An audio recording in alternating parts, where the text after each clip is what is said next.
What's up guys, welcome back to the channel, or welcome to the channel if you're new here. Basically here I do a lot of how-to videos on diesel trucks primarily, the odd vlog here and there. But today I just want to go over doing an oil change on a 5.9 Cummins. This is going to be very similar to a 6.7 Cummins or any diesel truck, any gas truck even, any vehicle. Oil change procedures are basically the same and they're quite straightforward. But I know a lot of people, you know, maybe you don't have someone in your life that was able to teach you this when you were younger, so that's why you find yourself on YouTube here. So I hope I can help you guys. But anyways, let's get at her.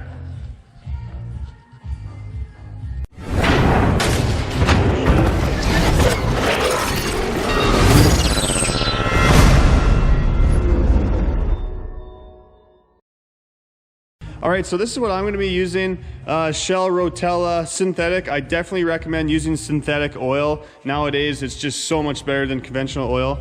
And I like 5W40.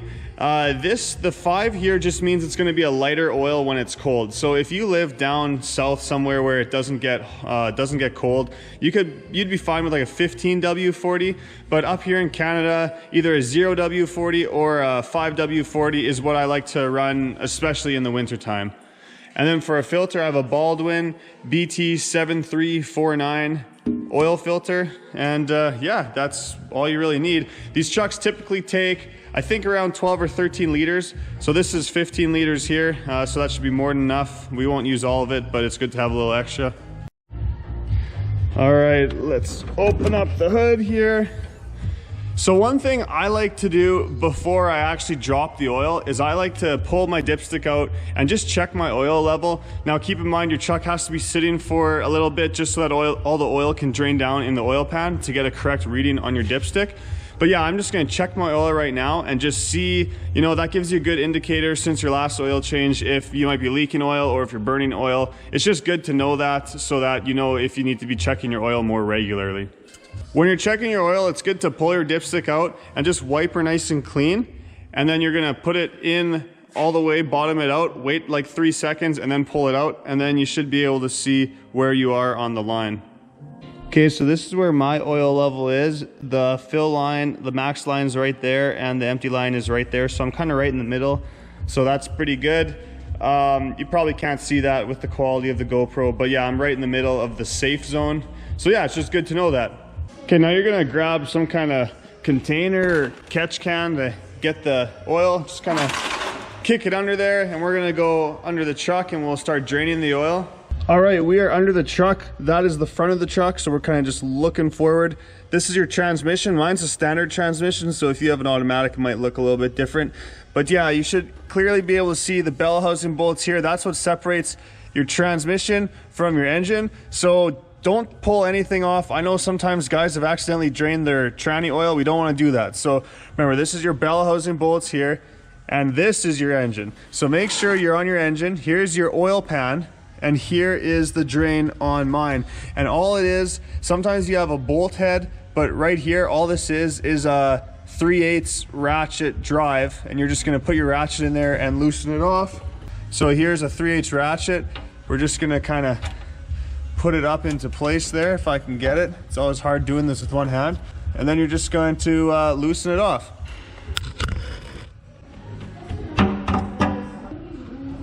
There we go, we got her loose.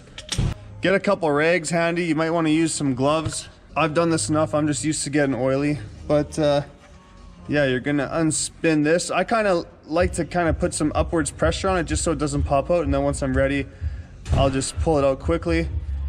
I think she's spun all the way out, so just like that. Got nice and oily, but that's okay. But yeah, we're just gonna let all the oil drain. All right, so while the oil is draining, we can start getting ready to take this oil filter off. So the oil filter is right down there. You can kind of see the white edge of it there. But yeah, it's right down there. I think you can get it if you go directly up from underneath, but I find it easier to take this out. Now I have an aftermarket air intake, but your stock one should be pretty similar. It's gonna have a pipe going from your intake down to your turbo. And so what we're gonna do is we're just going to remove that pipe. So take your sensor off. I believe you just kind of push it and you can wiggle it off, or get a pick in here, you can lift it up and slide it off. And then yeah, take off your 8mm hose clamps, I guess, and then you can pull this piece out. My aftermarket intake is easier to just undo the clamp there, undo this bolt and pull the whole thing out. So that's what I did. But on yours, you're probably, if you don't have an aftermarket intake, you're probably just gonna be removing this one pipe. But yeah, now we can see the oil filter, which is right here. Now you can get a filter wrench, or that should just be hand tight, but usually they kind of tighten up over time. But yeah, I like these filter wrenches. You can also use a filter wrench or filter pliers. But yeah, you're just gonna slide this underneath the bottom and loosen it up a bit. It's kind of like this. Get her a little loose until you can spin it off with your hand. There we go. You might want to put a pail underneath it because sometimes they leak oil, but this one doesn't look like it's gonna leak anything. I'm just spinning it loose right now. There we go. And pull her up and out. All right, you can get your new oil filter, and this is the one I'm using, but there's tons of other ones you can use. It just has to be compatible with your truck. But what I'm gonna do is I'm just gonna pour a little bit of oil kind of just in it here so I can use my finger to put it on this rubber O-ring or this rubber seal here. We wanna use some clean engine oil and just kind of put a little film on here just so that when you tighten it up, this is lubed up. All right, there we go. And like, you don't have to pre-fill this or anything. You don't need to do that. I just poured a little bit just in the side here so that I could use my finger and I'd get some oil on my finger. And then I just kind of rubbed it around there so that this is just lubed up a little bit. Then if you actually look at it, this shows you the instructions. So it says to lube it like right there. And then you tighten it up just till that black seal touches the oil filter housing. And then right there, see how it says you rotate it +1? That means as soon as this just kind of touches, then you give it one full turn, and that's the torque spec, I guess, of this oil filter. So we're just gonna go put this in the truck now. Okay, then you just want to snug it up. It's kind of like however that one turn was after it kind of bottomed out there. And yeah, you don't want to over tighten this oil filter. A lot of times, if you can actually get your hands in there, you just put oil filters on by hand. You don't even use a wrench to put them on. But yeah, okay, our new oil filter is on. All right, now you can put your air filter. I'm gonna put my whole filter and my tube back in, or if you just took out your tube there, you can put your air filter back in and plug in your mass airflow sensor. Okay, my air intake is all back together. It's all tightened up. So now we can go back underneath the truck, and it should definitely be done draining oil by now. We'll put that drain plug back up in, and then come up here and we'll put oil in it. So I like to just kind of give this a wipe. Make sure your plug is clean. You got to kind of wipe it off too. And then, yeah, we're just gonna spin it in like that.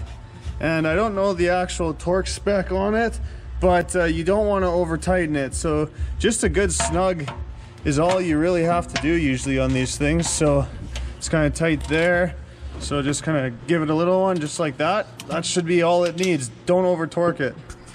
Okay, take your oil fill cap out. Get a nice clean funnel in there. And I'm gonna start with putting, I'm gonna just put 12 liters in it, and then I'll check the oil and see where we're at.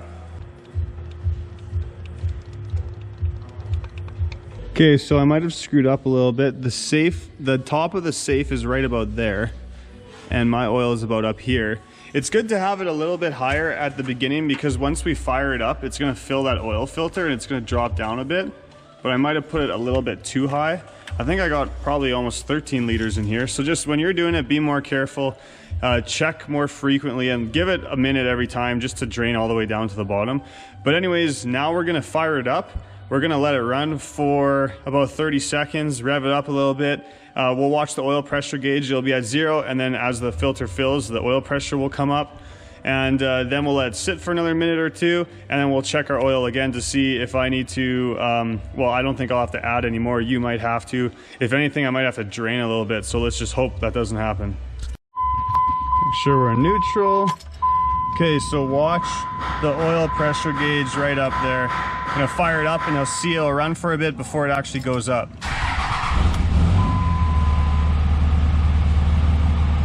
There we go.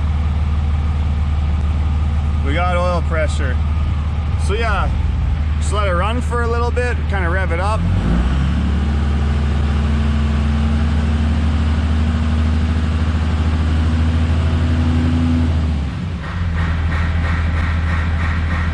And that should be good, just like that. Now we'll wait a couple minutes and then we'll check the oil. All right, I let it sit for a couple minutes. I'm actually almost just at the top of the safe line. I could even add just a tiny little bit if I wanted, but I'm just gonna leave it there. So mine worked out. So yeah, that's pretty much it. Put this back in, make sure this is snapped tight. And that is it for an oil change on your Cummins or any vehicle. Like I said, it should be pretty much the same. So me personally, I like to do oil changes every 10,000 kilometers with synthetic oil on my truck. Now 10,000 kilometers in miles is I think like 6,000, 6,200, something like that. That's just what I like to do. It's easy for me to remember every 10K. But yeah, I'll probably post other videos in the future on doing more service to your diesel truck. And if I do, down in the description, I'll just put links to those videos. But yeah, if you enjoyed it, please like, subscribe. If you got questions, ask in the comments, or you can shoot me a message on Instagram at Dark Iron Diesel. But anyways, guys, I appreciate you watching, and we'll see you on the next video.